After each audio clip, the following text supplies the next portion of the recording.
Hallelujah, hallelujah, hallelujah.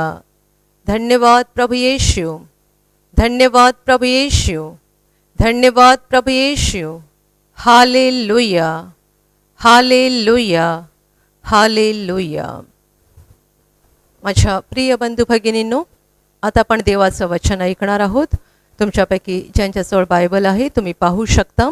लूकचं शुभवर्तमान अध्याय 19 वचन 41 पासून 44 पर्यंत।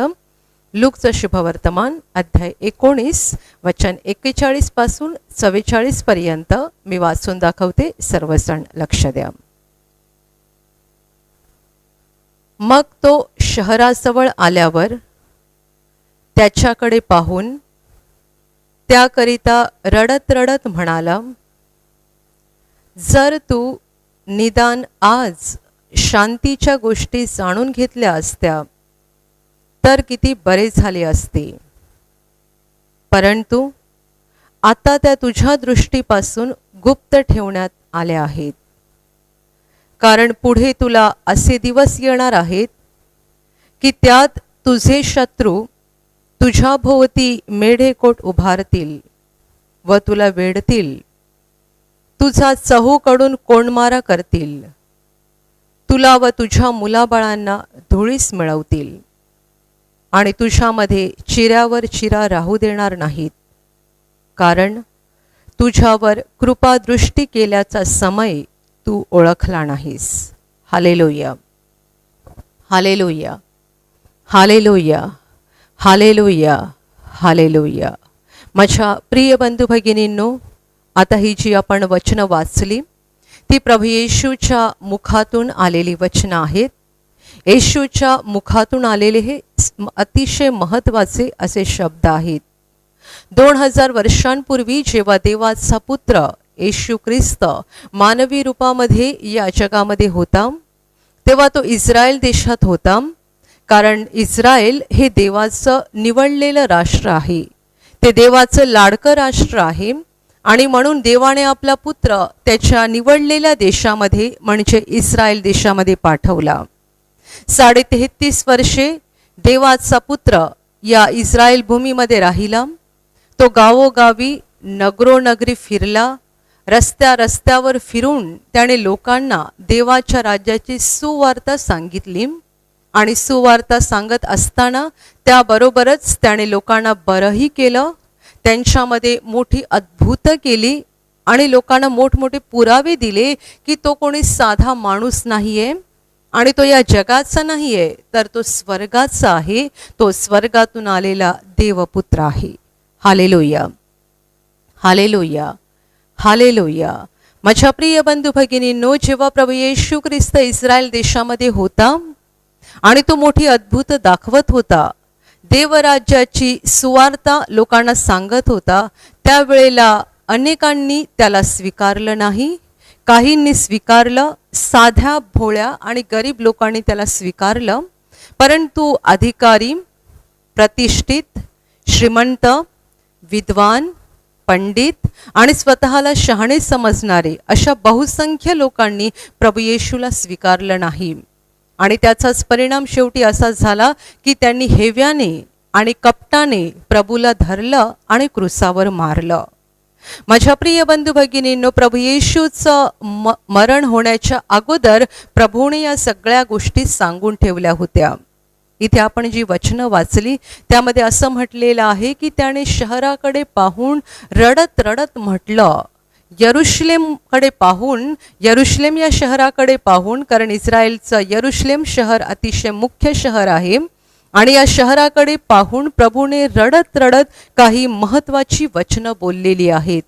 प्रभू रडत रडत बोलला म्हणजे ते किती महत्त्वाचे शब्द असतील। त्याने त्याच्या आयुष्यामध्ये खूप उपदेश केला, बऱ्याच लोकांना सुवार्ता सांगितली, देवाची वचनं घोषवली, परंतु या ठिकाणी प्रभूने जी वचनं बोललेली आहेत ती वेगळ्या प्रकारात बोललेली आहेत। कारण बायबल असं म्हणतं की तो रडत रडत म्हणाला, यरुशलेमकडे बघून प्रभू रडत होता आणि रडत रडत त्याने काही शब्द बोलले, म्हणून ते फार महत्त्वाचे आहेत. प्रभू असं म्हणतोय की निदान आज तरी तू शांतीच्या गोष्टी ऐकून घेतल्या असत्या तर किती बरं झालं असतं. इस्रायलने देवपुत्राला नाकारलं आणि येशूला माहिती होतं की मला आता नाकारल्यामुळे पुढे काय होणार आहे, यांच्यासोबत पुढे काय घडणार आहे, यांचं पुढे काय होईल हे प्रभूला माहिती होतं. आणि म्हणून प्रभू त्या शहराकडे बघून रडत रडत सांगत होता की आज तरी निदान तू शांतीच्या गोष्टी ऐकून घेतल्या असत्या तर किती बरं झालं असतं. परंतु आत्ता त्या तुझ्या नजरेपासून गुप्त ठेवण्यात आलेल्या आहेत.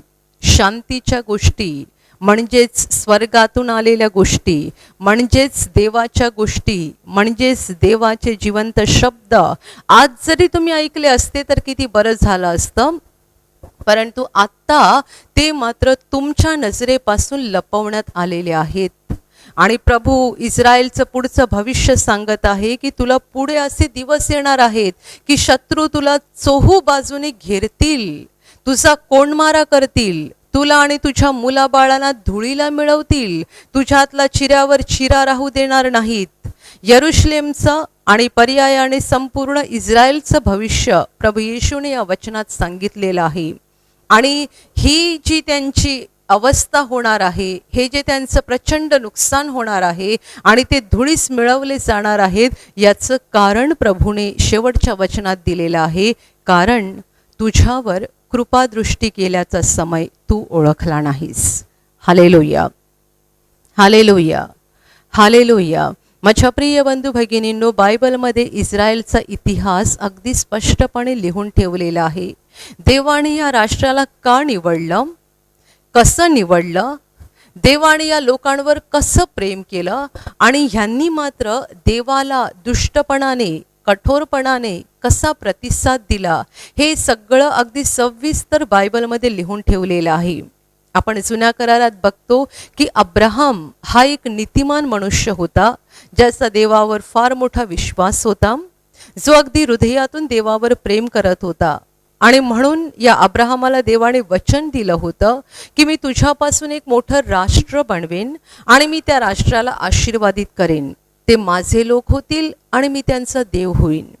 हे देवाने अशासाठी सांगितलं कारण त्यावेळेला जगात जी दुसरी पुष्कळ राष्ट्र होती ते देवाला ओळखत नव्हते, ते मूर्तीपूजेच्या पापामध्ये गढून गेले होते आणि त्याने जिवंत देवाकडे कधीचीच पाठ फिरवली होती.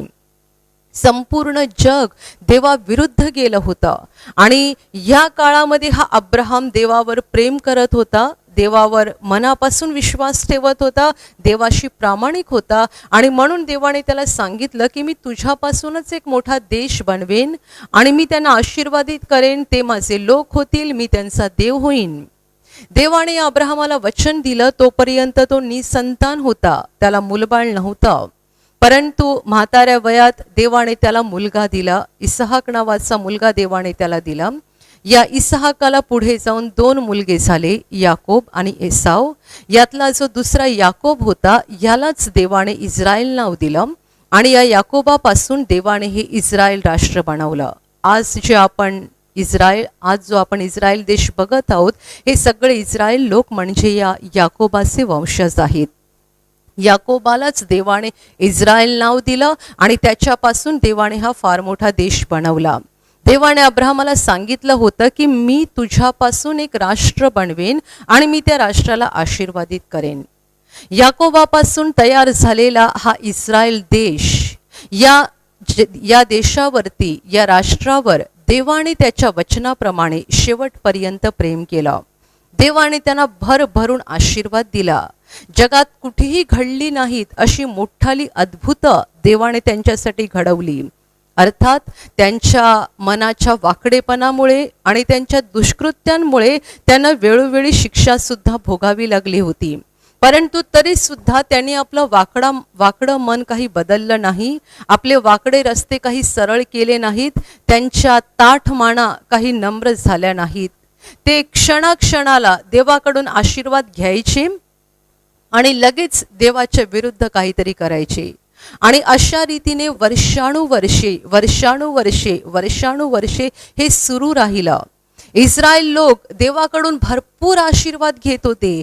देवाने त्यांच्यासाठी किती मोठी अद्भुत केली, किती मोठे चमत्कार केले, जे देवाने जगातले इतर कोणत्याही राष्ट्रासाठी केले नाहीत, ते या निवडलेल्या राष्ट्रासाठी केले. सगळं काही बायबलमध्ये सविस्तर लिहून ठेवलेलं आहे.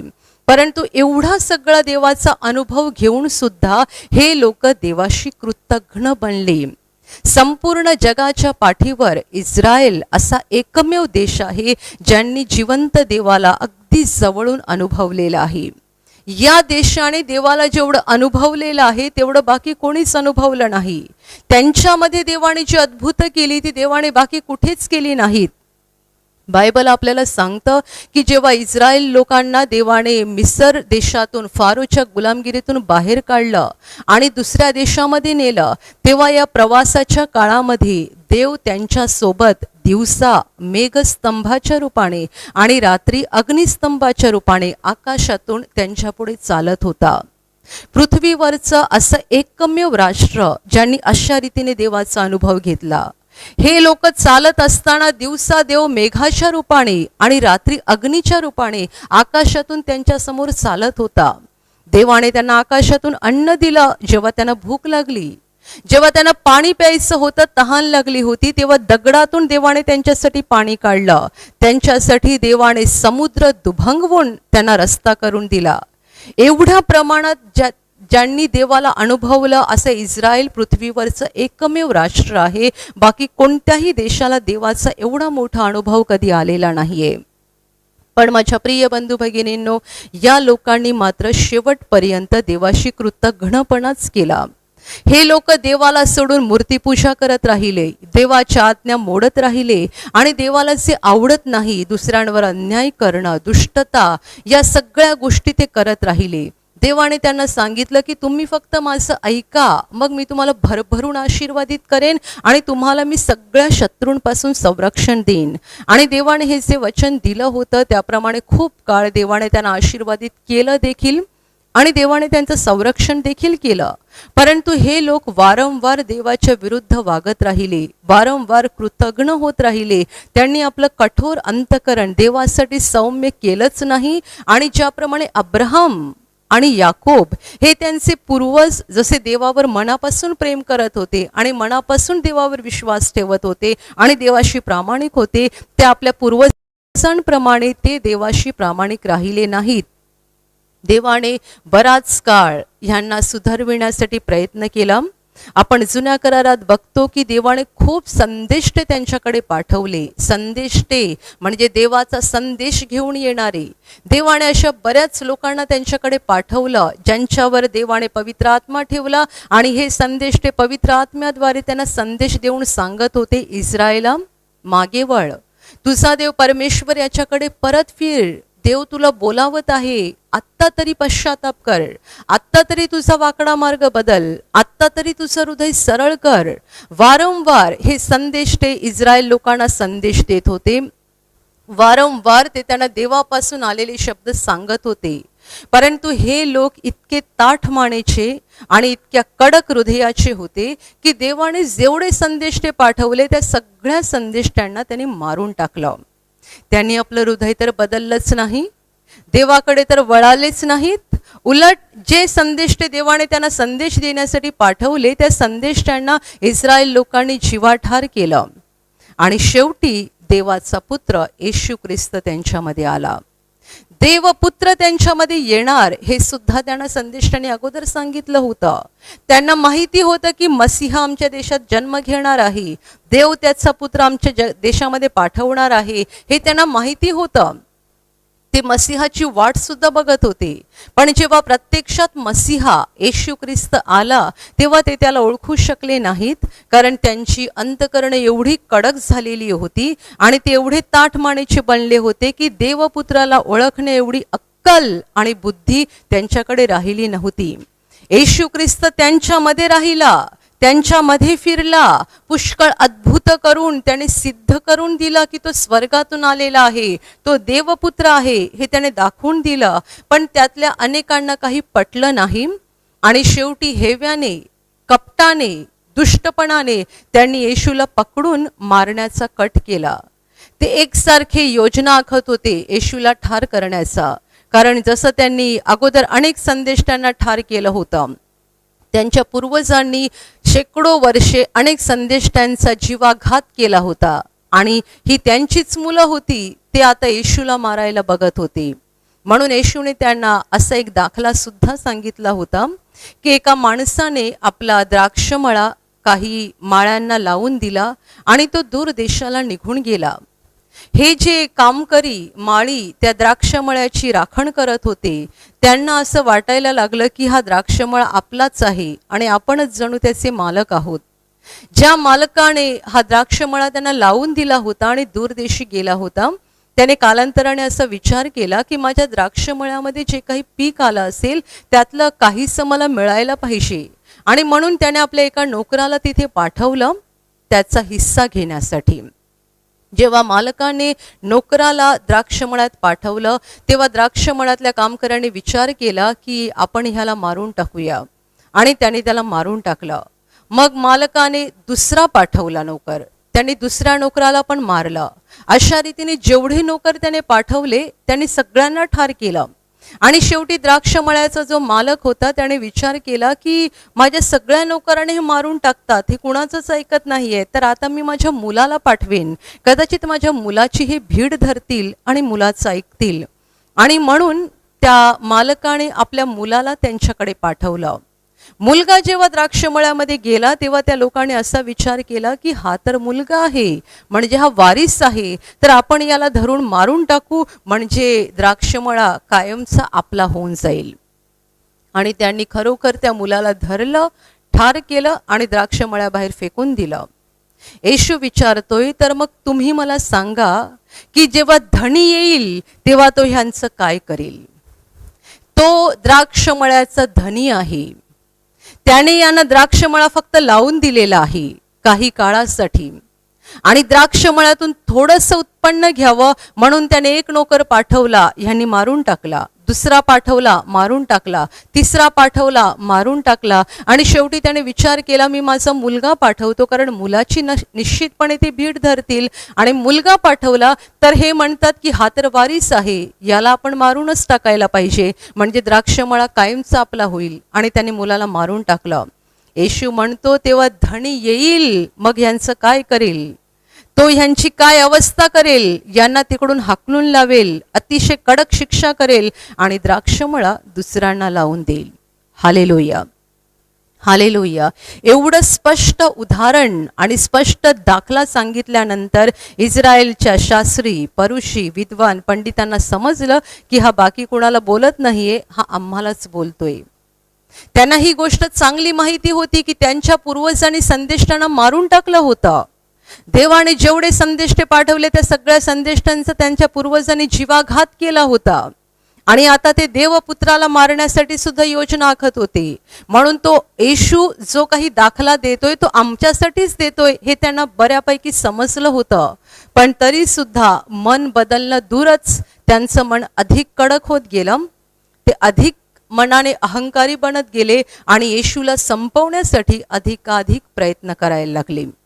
आणि म्हणून या वचनात म्हटलेलं आहे की येशू यरुशलेमकडे बघून रडत रडत म्हणाला, किमान आज तरी तू शांतीच्या गोष्टी ऐकल्या असत्या तर किती बरं झालं असतं, पण आत्ता त्या तुझ्यापासून गुप्त ठेवण्यात आलेल्या आहेत. तुझं काय होईल? देवाने तुला आत्तापर्यंत संरक्षण दिलं होतं, पण आता तुझं संरक्षण संपलं. आता शत्रू तुला चोहू बाजूने घेरेल, तुझा कोंडमारा करेल, तुला धुळीस मिळवेल, कारण तुझ्यावर कृपादृष्टी केल्याचा समय तू ओळखला नाहीस. इस्रायलच्या हुशार विद्वान पंडितांनी येशूला हेव्याने कपटाने धरलं, त्याला क्रुसावर खिळून मारलं. येशू ख्रिस्त क्रुसावर मरण पावला आणि त्यानंतर थोड्याच वर्षात इस्रायलवरती शत्रूने हमला केला. मोठा हल्ला त्यांच्यावरती झाला आणि हा एवढा जबरदस्त हल्ला त्यांच्यावर होता की ते आपल्या स्वतःच्या भूमीमध्ये, स्वतःच्या जागेमध्ये राहू शकले नाहीत. तिकडून ते जगभर विखुरले गेले. त्यांना पळता भुई थोडी झाली, कारण त्यांच्यावर शत्रूने एवढा जबर हल्ला केला होता की ते त्यांच्या देशात राहू शकले नाहीत. त्यांना आपला देश सोडून दुसरीकडे पळत जायला लागलं. ते भटकत गेले, वेगवेगळ्या देशामध्ये गेले आणि जिथे जिथे गेले त्यातल्या बहुतेक सगळ्या देशामध्ये त्यांचा प्रचंड छळ करण्यात आला. Hallelujah, hallelujah, hallelujah. कारण प्रभू येशूने त्यांना अगोदरच ही भविष्यवाणी त्यांच्यासाठी करून ठेवली होती की तुला ते धुळीस मिळवतील, तुला आणि तुझ्या मुलाबाळांना धुळीस मिळवलं जाईल. का? कारण तुम्ही देवाच्या शांतीच्या गोष्टी स्वीकारल्या नाहीत, तुम्ही देवाचा मार्ग स्वीकारला नाही, तुम्ही देवाची वचनं स्वीकारली नाहीत आणि तुझ्यावर कृपादृष्टी केल्याचा समय तू ओळखला नाहीस. Hallelujah, hallelujah. आजही इस्रायल राष्ट्र अस्तित्वामध्ये आहे. आजही ह्यांचे सगळे वंशज त्या देशामध्ये आहेत, परंतु इस्रायलमध्ये शांती नाहीये. इस्रायलमध्ये शांती नाहीये. त्यांच्यावर ठिकठिकाणाहून हल्ले होत आहेत. त्यांच्यावर हल्ले करण्याच्या योजना वेगवेगळे देश आखत आहेत आणि इस्रायलमध्ये मोठी प्रगती सुरू आहे. त्यांच्या देशामध्ये वेगवेगळ्या क्षेत्रामध्ये मोठी प्रगती होत आहे, पण एक खरी आत्मिक शांती जी हवी आहे ती आज इस्रायल देशात नाहीये. आणि इस्रायल देशातले लोक आजही येशू ख्रिस्ताला देवपुत्र म्हणून स्वीकारत नाहीयेत. जेव्हा परराष्ट्रीय लोक येशूवर विश्वास ठेवून देवाच्या राज्यात जात आहेत, तेव्हा हे निवडलेले लोक मात्र अजूनही अंधारात आहेत. याचं कारण देवाने त्यांच्यावर केलेली कृपा त्यांनी ओळखली नाही. Hallelujah, hallelujah. येशू ख्रिस्त मेल्यानंतर जेव्हा पेंटेकॉस्टच्या दिवशी शिष्यांना पवित्र आत्मा मिळाला, त्यानंतर शिष्य सामर्थ्याने भरून गेले आणि लवकरच ते इस्रायलमधून बाहेर पडले. जगभरात जिकडे तिकडे गेले, येशूचं नाव सांगायला लागले आणि येशूचं नाव जगात पसरत गेलं. आज संपूर्ण जगात येशूचं नाव पसरलेलं आहे. अगणित लोक येशूवर विश्वास ठेवत आहेत आणि स्वर्ग राज्य मिळवत आहेत, परंतु राज्याचे पुत्र म्हणजे इस्रायल लोक अजून अंधारात आहेत. वर्षानुवर्षे त्यांचे हाल हाल झाले, वर्षानुवर्षे त्यांनी दुःख भोगलं. येशू ख्रिस्त क्रूसावर मेल्यापासून आजच्या दिवसापर्यंत त्यांचे हाल हाल होत आहेत. ज्या वेळेला येशूला क्रूसावर मारलं तेव्हा इस्रायल लोक बोलले होते की ह्याचं रक्त आमच्यावर आणि आमच्या मुलाबाळांवरती येवो, याचं रक्त, याच्या रक्ताचे सगळे शाप आमच्यावर येवोत, असं ते बोलले होते आणि ते शाप ते आजपर्यंत भोगत आहेत. त्यांच्या देशात शांती नाहीये. येशू क्रूसावर मेल्यानंतर काही वर्षात जो त्यांच्यावर मोठा हल्ला झाला तेव्हापासून आजच्या दिवसापर्यंत ते अस्वस्थ आहेत, अशांत आहेत. सगळे त्यांना संपवण्यासाठी प्रयत्न करत आहेत. माझ्या प्रिय बंधू भगिनींनो, ही जी इस्रायलची गत झाली याचं कारण हे आहे की त्यांनी देवाने त्यांच्यावर केलेलं प्रेम ओळखलं नाही. देवाने त्यांच्यावर केलेली कृपादृष्टी, तो वेळ, तो समय त्यांनी ओळखून घेतला नाही. जशी गत इस्रायल लोकांची झाली, अगदी तशीच गत संपूर्ण पृथ्वीवर अनेक लोकांची होत आहे. देवाची इच्छा आहे की आपलं तारण व्हावं. देवाची इच्छा आहे की आपल्याला पापांची क्षमा मिळावी. देवाची इच्छा आहे की आपण त्या दुष्ट सैतानाच्या हातातून बाहेर यावं. देवाची इच्छा आहे की आपल्या जीवनामध्ये आनंद असावा, आपण शांतीत असावं, आपण निरोगी राहावं आणि आपण अतिशय चांगलं जीवन जगावं, अशी देवाची इच्छा आहे. परंतु ही जी देवाची इच्छा आहे ही आपल्या जीवनात पूर्ण होत नाहीये, कारण आपण देवाच्या कृपेला योग्य प्रकारे प्रतिसाद देत नाही. देव अनेकांना हाक देतो, अनेकांना त्याच्याजवळ बोलावतो, परंतु या देवाच्या कृपेला लोक प्रतिसाद देत नाहीत. ज्याप्रमाणे द्यायला पाहिजे त्याप्रमाणे प्रतिसाद देत नाहीत. देवाच्या गोष्टीला नेहमी आम्ही शेवटच्या क्रमांकावर ठेवतो. अगोदर सगळ्या आमच्या गोष्टी, खाणं पिणं, झोपणं, आमची कामं, आमचे व्यवसाय, आमचे उद्योगधंदे, आमचा अभ्यास, आमची शाळा, आमचा कॉलेज, सगळं अगोदर आहे आणि देवाच्या गोष्टींना मात्र आम्ही अगदी शेवटच्या क्रमांकावर ठेवतो, कारण आम्हाला त्याचं काही महत्त्व समजत नाही. कितीतरी लोकांना देवाच्या वचनांचं, देवाच्या राज्याचं काही महत्त्व समजत नाही आणि म्हणून देवाने त्यांच्यावर केलेल्या कृपेचा वेळ निघून जातो. हे लक्षात ठेवा की प्रत्येक माणसासाठी देवाने नेमलेला एक वेळ आहे. प्रत्येक माणसासाठी देवाने ठरवलेली एक वेळ आहे. ती वेळ जेव्हा त्याच्या जीवनामध्ये येते तेव्हा त्याला कोणीतरी देवाविषयी सांगतं, कुणीतरी त्याला देवाकडे आणण्यासाठी प्रयत्न करतं. देव कोणत्या ना कोणत्या माध्यमाने, कोणत्या ना कोणत्या मार्गातून त्याला स्वतःकडे आणण्याचा प्रयत्न करत असतो. अशासाठी की एकदा तो देवाकडे वळाला की तो त्या दुष्ट सैतानाच्या हातातून मुक्त होईल आणि त्याच्या जीवनातले शाप निघून जाऊन तो पापमुक्त होईल, आशीर्वादित होईल. आणि म्हणून देव कोणत्या ना कोणत्या मार्गाने प्रयत्न करतो. परंतु अनेक लोक देवाच्या या प्रयत्नाला दाद देत नाहीत, प्रतिसाद देत नाहीत. आणि मग तो वेळ निघून गेला की पुन्हा एकदा सैतान येऊन त्यांना अशा प्रकारे पकडतो की मग मात्र ते सैतानाच्या हातातून बाहेर पडू शकत नाहीत. Hallelujah, hallelujah, hallelujah. तुझ्यावर कृपा केल्याचा समय तू ओळखला नाहीस. तुझ्यावर कृपा केल्याचा समय म्हणजे हा समय असतो. देवाने कृपा केल्याचा समय असतो. देवाने ठरवलेली वेळ असते. त्या वेळेमध्ये देव आपल्याला त्याच्याकडे आणण्यासाठी वेगवेगळ्या मार्गाने प्रयत्न करत असतो. एखादे आई वडील आपल्या मुलांना येशूकडे आणायचा प्रयत्न करतात, खूपदा सांगतात, त्यांच्यासाठी प्रार्थना करतात आणि मुलगा मात्र ऐकत नाही. आईने कितीही सांगितलं, वडिलांनी कितीही सांगितलं तरी ऐकत नाही. पण आई किती काळ सांगत राहणार, वडील किती काळ सांगत राहणार. कालांतराने ही वेळ संपून जाते आणि सैतान येऊन त्या मुलाच्या जीवनामध्ये काम करायला जोरात सुरुवात करतो. तुझ्यावर कृपा केल्याचा समय तू ओळखला नाहीस. खूप सारे लोक असे असतात की जे प्रार्थनेला येतात सुद्धा, प्रवचन ऐकतात सुद्धा, स्वतः बायबल वाचतात सुद्धा, काही प्रमाणात प्रार्थना करतात सुद्धा, परंतु देवाला हृदयात जो खरा बदल हवा आहे, खरं परिवर्तन हवं आहे, ते मात्र ते शेवटपर्यंत करत नाहीत. देवाला जो आपल्या हृदयात बदल हवा आहे तो बदल करत नाही. प्रार्थना करता का? करतो. बायबल वाचता का? वाचतो. पण स्वार्थ मात्र जात नाहीये.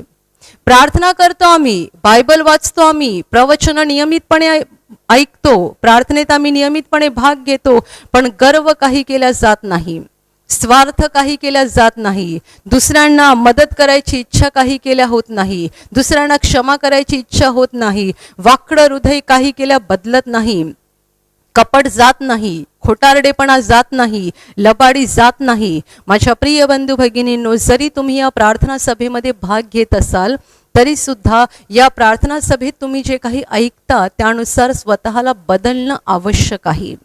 जर तुम्ही ही प्रार्थना ऐकत आहात, हे प्रवचन ऐकत आहात, तर निश्चितपणे देवाने तुमच्यावर हा कृपा केल्याचा समय आहे. ही देवाने तुमच्यावर कृपा केल्याची वेळ आहे. कारण सगळे लोक या वेळेला हे प्रवचन ऐकू शकत नाही, तुम्ही ऐकू शकता, म्हणजे तुमच्यावर कृपा केल्याचा हा समय आहे. ही देवाने तुम्हाला दिलेली वेळ आहे. तुम्ही या वेळेचा चांगला वापर करणार आहात का? सदुपयोग करणार आहात का? तुम्ही या वचनांप्रमाणे स्वतःचं हृदय बदलणार आहात का? स्वार्थ सोडणार आहात का? खूप लोक भयंकर स्वार्थी असतात. प्रार्थनेत येतात, प्रार्थनेत भाग घेतात, प्रवचन ऐकतात, पण नेहमी माझं माझं माझं आणि माझं, फक्त माझा विचार करत असतात, बाकी कोणाचा विचार करत नाहीत.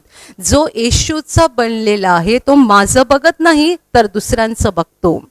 तुम्ही जर दुसऱ्यांचा विचार करणारे लोक झालेला असाल तर तुम्ही येशूचे लोक बनलेला आहात.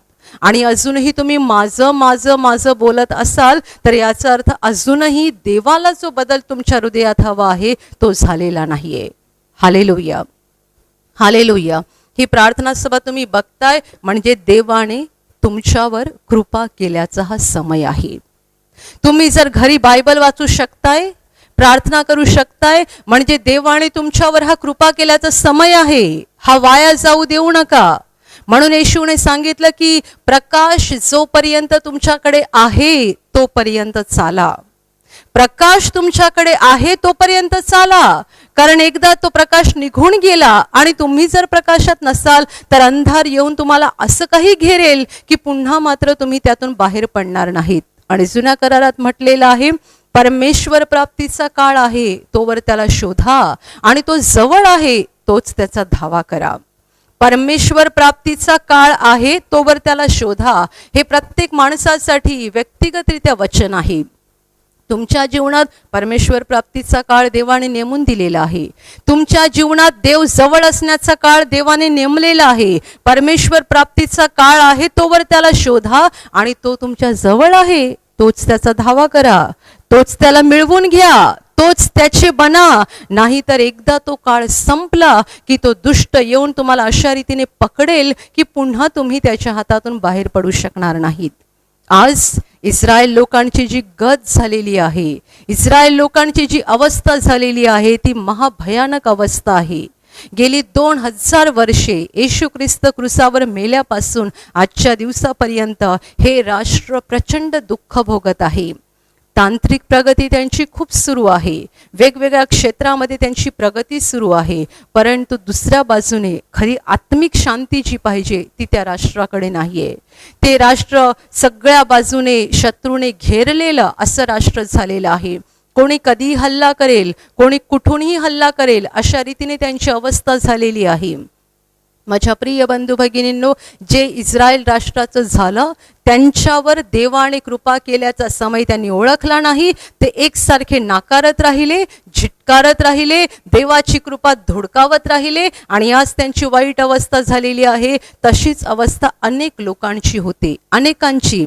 त्यांना देव वेगवेगळ्या मार्गाने देवाकडे आणायचा प्रयत्न करतो आणि ते मात्र झिटकारत राहतात, नाकारत राहतात. एकतर ते देवाजवळ येत नाहीत किंवा आले तरी देवाच्या इच्छेप्रमाणे स्वतःमध्ये बदल करत नाहीत. माझ्या प्रिय बंधू भगिनींनो, आज या वचनाद्वारे देव तुमच्या हृदयात तुमच्याशी बोलत आहे. देव तुम्हाला सांगत आहे, वेळ थोडा राहिलेला आहे, वेळ अतिशय थोडा राहिलेला आहे. तुम्ही जर हे प्रवचन ऐकत आहात तर देवाने तुमच्यावर केलेली ही कृपा आहे. हा तुमच्या जीवनातला कृपेचा समय आहे. कदाचित 6 महिन्यांनी तुम्हाला ही प्रार्थना ऐकायला मिळणार नाही, कदाचित 1 वर्षाने तुम्ही अशी प्रार्थना ऐकू शकणार नाहीत. तुमच्यासाठी आहे, ते सगळ्यांसाठी नाही. तुमच्या व्यक्तिगत जीवनात देवाने तुम्हाला दिलेला हा वेळ आहे. हा वेळ निघून जाईल आणि देवाचं नाव दुसऱ्यांकडे जाईल, तुम्हाला मात्र संधी मिळणार नाही, तुमची संधी निघून जाईल. म्हणून हृदय कडक करू नका, नम्र बना, स्वतःचं हृदय बदला, वाकडं हृदय बदला, देवाच्या कृपेला योग्य असा प्रतिसाद द्या, देवाला आवडेल असा प्रतिसाद द्या. तुमचं हृदय बदला, देवाला खुश करण्याचा प्रयत्न करा, माणसांना खुश करायचा प्रयत्न करू नका. माणसं तुमच्यावर कितीही खुश झाली पण देव नाराज झाला तर काय फायदा आहे? तो जीवनदाता परमेश्वर आहे, तो आशीर्वादांचा उगम आहे, तो सगळं काही देऊ शकतो, तो वाचवू शकतो. त्याने वाचवलं नाही तर कुणीही आपल्याला वाचवू शकत नाही. म्हणून माणसांना खुश करायच्या मागे लागू नका, देवाला खुश करायचा प्रयत्न करा. वाकडं हृदय बदला आणि देवाच्या इच्छेप्रमाणे जीवन जगा, म्हणजे देवाची ही कृपा जी तुमच्यावर आता झालेली आहे ती शेवटपर्यंत सुरू राहील. तुम्ही देवाच्या कृपेमध्ये टिकून राहाल, देवाचं संरक्षण तुम्हाला मिळेल आणि त्या दुष्टापासून नेहमीच तुमचं रक्षण होईल. Hallelujah, hallelujah, hallelujah, hallelujah, hallelujah. आणि आता आपण प्रार्थना घेणार आहोत. तुमचे डोळे बंद करा आणि पूर्ण अंतकरणाने या प्रार्थनेमध्ये भाग घ्या. आपण गीत घेऊया.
टाळ्या वाजवा, प्रभू येशूचे आभार माना. हृदयातून बोला, धन्यवाद प्रभू, धन्यवाद प्रभू, धन्यवाद प्रभू. प्रभूला धन्यवाद देत रहा. तो तुमच्यापासून दूर नाहीये, तुमच्या अगदी जवळ आहे. प्रभू तुमच्या जवळ आहे, तो तुम्हाला स्पर्श करत आहे. प्रभू येशू तुम्हाला स्पर्श करत आहे. या क्षणाला आत्ता आत्ता आत्ता प्रभू तुम्हाला स्पर्श करत आहे. अंतकरण उघडून त्याला धन्यवाद द्या. धन्यवाद प्रभू, धन्यवाद प्रभू, धन्यवाद प्रभू, धन्यवाद प्रभू, धन्यवाद धन्यवाद धन्यवाद धन्यवाद.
आणि आता पूर्ण हृदय प्रभू येशूकडे लावा. हृदयातून त्याच्यावर विश्वास ठेवा, कारण तो जीवनाचा प्रभू आहे. तो मुक्तिदाता आहे. अनंत जीवन तोच आपल्याला देणार आहे. हृदयातून त्याच्यावर विश्वास ठेवा. प्रभू येशू तुम्हाला सांगत आहे, तुमच्या मनात ज्यांच्याविषयी राग आहे, द्वेष, कटुता किंवा सुडाचे विचार आहेत, त्या सगळ्यांना क्षमा करा. ही प्रभूची आज्ञा आहे. ही प्रभूची इच्छा आहे की आपण सगळ्यांना क्षमा केली पाहिजे. क्षमा करा. तुमच्या घरच्या लोकांना, शेजाऱ्यांना, नातेवाईकांना, मित्र मैत्रिणींना ज्यांच्या ज्यांच्याबद्दल राग आहे त्या सगळ्यांना क्षमा करा. ज्याने तुम्हाला त्रास दिला आहे, छळला आहे, तुमचा अपमान केला आहे, तुम्हाला फसवलं आहे, तुमची बदनामी केली आहे, तुमचं जीवन उद्ध्वस्त केलं आहे, अशा सगळ्यांना अगदी मनापासून क्षमा करा. तुम्ही जर दुसऱ्यांना क्षमा केली तर तुमच्या पापांची प्रभू येशू तुम्हाला क्षमा करेल. क्षमा करा, क्षमा करा.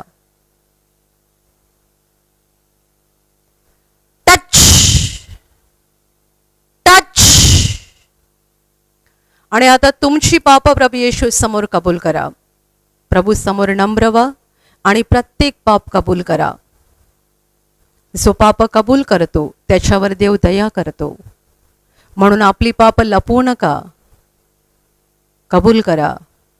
डोळ्याने जे काही वाईट पाहिलं आहे, मनात आलेले सगळे वाईट विचार, मुखाने जे काही वाईट बोलला आहात, खोटं बोलणं, शिव्या शाप देणं, चेष्टा मस्करी करणं, वायफळ बडबड करणं, कबूल करा. चोरी, व्यभिचार, खून, स्वार्थ, अहंकार, लाच देणं, लाच घेणं, देवाला दोष देणं, दारू किंवा कोणतेही मादक पदार्थाचं सेवन करून तुम्ही स्वतःचं आणि कुटुंबाचं नुकसान केलं असेल, मादक पदार्थ विकण्याचा तुम्ही धंदा केला असेल, कबूल करा. आणि नम्रपणे प्रभूला सांगा, होय प्रभो, मी कबूल करतोय, मी कबूल करते, ही पाप मी केलेली आहेत, माझ्याकडून ही पाप झालेली आहेत, मला मान्य आहेत, मला कबूल आहेत, माझं प्रत्येक पाप मला कबूल आहे. Touch touch. आणि आता तुमच्या पापांसाठी रडून पश्चाताप करा. जी पापा आपण केलेली आहेत त्यासाठी स्वतःला दुःख व्हायला पाहिजे. तुमच्या पापांसाठी रडा, अश्रू ढाळा आणि प्रभूला सांगा, प्रभू मला वाईट वाटतंय, मला दुःख होतंय, मी ही पाप करायला नको होतं, मी पापी आहे, माझं जीवन पापाने भरलेलं आहे, मी महापापी आहे प्रभू, मला दुःख होतंय, मला वाईट वाटतंय. अगदी मनापासून पश्चाताप करा. Touch touch. आणि आता तुमच्या पापांसाठी प्रभू येशूकडे क्षमा मागा, कारण आपल्याला पापांची क्षमा देण्यासाठी प्रभू येशूने क्रूसावर प्राण दिलेला आहे. त्याने आपल्यासाठी त्याचं पवित्र आणि मौल्यवान रक्त सांडलेलं आहे. त्याचं पवित्र रक्त त्याने आपल्यासाठी ओतलेलं आहे. आपली पाप त्याने स्वतःवर घेतली, आपले शाप त्याने स्वतःवर घेतले, आपल्या मुक्तीसाठी त्याने क्रूसावर बलिदान केलं. हृदयाचे डोळे उघडून त्याच्या क्रूसाकडे बघा, दोन्ही हात उंच करा आणि त्याला हाक देऊन सांगा, प्रभू येशू मला क्षमा कर, प्रभू मला क्षमा कर, मला क्षमा कर प्रभू, मी पापी आहे, प्रभू मी पापी आहे, मी महापापी आहे प्रभू, मज पाप्यावर दया कर, मज पाप्यावर दया कर, प्रभू दया कर माझ्यावर, दया कर माझ्यावर, मला क्षमा कर प्रभू, मला क्षमा कर, मला क्षमा कर प्रभू, तुझ्या रक्ताने मला धुवून काढ, तुझ्या रक्ताने मला शुद्ध कर प्रभू, दया कर माझ्यावर, मला क्षमा कर, मला क्षमा कर, मला क्षमा कर प्रभू, मला क्षमा कर प्रभू. आणि आता पूर्ण विश्वासाने तुमच्या आजारी भागावर हात ठेवा. एका क्षणात प्रभू तुम्हाला स्पर्श करेल आणि बरं करेल. जिथे तुम्हाला आजार आहे तिथे पूर्ण विश्वासाने हात ठेवा आणि तिथे हात ठेवणं शक्य नसेल तर तुमच्या छातीवर हात ठेवा. ही प्रभूची वेळ आहे, ही प्रभूची घटका आहे. स्वर्ग तुमच्यासाठी उघडलेला आहे. तुमच्या शरीरातील सर्व आजार प्रभू येशूच्या पवित्र नावाने या क्षणाला निघून जावोत. आंधळे पाहायला लागोत, मुके बोलायला लागोत, लंगडे चालायला लागोत, बहिरे ऐकायला लागोत, पक्षघाती उठवले जावोत, कुष्ठरोगी शुद्ध होत, शरीरावरच्या गाठी नष्ट होत, शरीरावरचे डाग नष्ट होत, जखमा सुकून जावोत, मानसिक आजार येशूच्या नावाने नष्ट होत. ज्यांच्यामध्ये अशुद्धात्मे आहेत त्या सर्व अशुद्धात्म्यांना प्रभू येशूच्या नावाने मी आज्ञा देत आहे, या क्षणाला त्यांना सोडून निघून जा आणि पुन्हा त्यांच्यात शिरू नका. ज्यांना नोकरी नाही त्यांना प्रभू नोकरी देव, ज्यांच्याकडे घर नाही त्यांना प्रभू घर देव, ज्यांना मूलबाळ नाही त्यांना प्रभू मूल देव, जे कर्जबाजारी आहेत ते कर्जातून मुक्त होत, जे व्यसनाधीन झालेले आहेत ते व्यसन मुक्त होत, ज्यांच्या घरात भांडणं आहेत त्यांच्या घरात प्रभूची शांती येवो. तुमच्या जीवनातील आणि तुमच्या कुटुंबातील प्रत्येक आजार, दुःख, संकट प्रभू येशूच्या पवित्र नावाने या क्षणाला निघून जाओ आणि तुमच्यावर आणि तुमच्या कुटुंबावर प्रभू येशूचे महान आशीर्वाद येवोत. टाळ्या वाजवा, प्रभू येशूला धन्यवाद द्या. हृदयातून बोला, धन्यवाद प्रभू, धन्यवाद प्रभू, धन्यवाद प्रभू, धन्यवाद प्रभू, धन्यवाद स्वर्गीय पिता, धन्यवाद स्वर्गीय पिता, धन्यवाद प्रभू येशू, धन्यवाद पवित्र आत्म्या, धन्यवाद धन्यवाद धन्यवाद धन्यवाद धन्यवाद धन्यवाद धन्यवाद धन्यवाद धन्यवाद. आमीन.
Hallelujah, hallelujah, hallelujah. आणि आता शेवटच्या आशीर्वादांसाठी दोन्ही हात उंच करा आणि याच वेळेला तुम्हाला ज्या वस्तूंवर आशीर्वाद हवा आहे, पाणी, तेल, रुमाल किंवा इतर कोणत्याही वस्तूंवर आशीर्वाद हवा असेल त्या हातात धरून उंच करा. प्रभू येशू त्या वस्तूंवर आता आशीर्वाद देईल. तुम्हा सगळ्यांवर प्रभू येशूचे महान आशीर्वाद येवोत. तुम्ही जिथे जाल तिथे यशस्वी व्हाल. तुम्ही जसं बोलाल तसं घडेल. तुमच्या मनातील इच्छा प्रभू येशू पूर्ण करेल. सैतानाच्या सर्व डावपेचांपासून प्रभू येशू तुमचं रक्षण करेल. तुमचं जीवन आणि तुमचं कुटुंब प्रभू येशूच्या महान आशीर्वादाने भरून जाईल. आमेन. आणि आता ज्यांना पवित्र आत्मा हवा आहे आणि पवित्र आत्म्याचं सामर्थ्य हवं आहे, तुम्ही दोन्ही हात उंच ठेवा. तुम्हा सगळ्यांवर पवित्र आत्मा उतरो.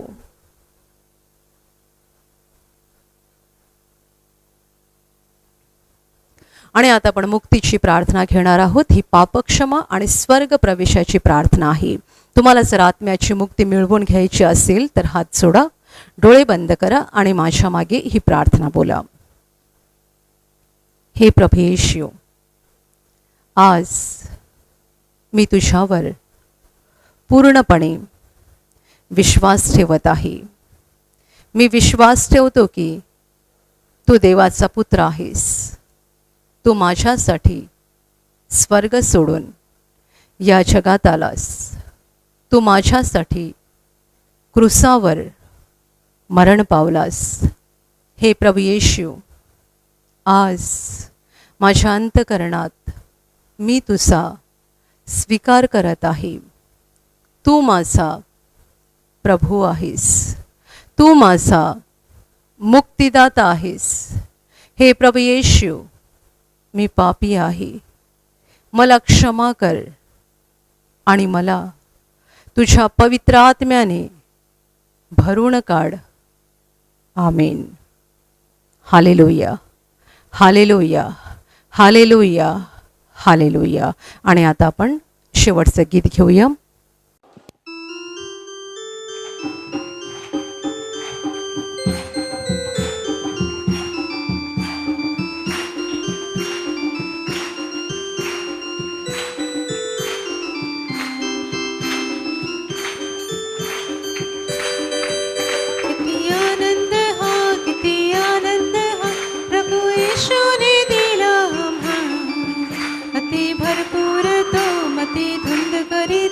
वर्णन करण्यान पुरेची भाव.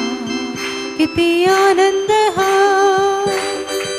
किती आनंद हा, किती आनंद हा प्रभू येशूने दिला आम्हा. अति भरपूर तो मती धुंद करीत वर्णन करण्यान पुरेची भाव. किती आनंद हा, प्रीतीने स्वीकारिले पामरा. प्रीतीने स्वीकारिले अयोग्य या पामरा. पापाच्या दारीतूने वर आणले मला. किती आनंद हा, किती आनंद हा प्रभू येशूने दिला आम्हा. अति भरपूर तो मती धुंद करीत वर्णन करण्यान पुरेची भाव. किती आनंद हा, किती आनंद हा, किती आनंद हा प्रभू येशूने दिला आम्हा. अति भरपूर तो मती धुंद करीत वर्णन करण्यान पुरेची भाव. किती आनंद हा, धावत होतो वेगे नाशाकडे मी जरे. धावत होतो वेगे नाशाकडे मी जरे. बोलावूने मासला दाविले प्रेम तारे. किती आनंद हा, किती आनंद हा प्रभू येशूने दिला आम्हा. अति भरपूर तो मती धुंद करीत वर्णन करण्यान पुरेची भाव. किती आनंद हा, किती आनंद हा, किती आनंद हा प्रभू येशूने दिला आम्हा. अति भरपूर तो मती धुंद करीत वर्णन करण्यान पुरेची भाव. किती आनंद हा, तुझी वाणी ऐकण्या जवळ घेशील का. तुझी वाणी ऐकण्या जवळ घेशील का. हृदय टेकावया जीवा धीर झाला. किती आनंद हा, किती आनंद हा प्रभू येशूने दिला आम्हा. अति भरपूर तो मती धुंद करीत वर्णन करण्यान पुरेची भाव. किती आनंद हा, किती आनंद हा, किती येशूने दिला आम्हा. अति भरपूर तो मती धुंद करीतो वर्णन करण्यान पुरेशी भाव.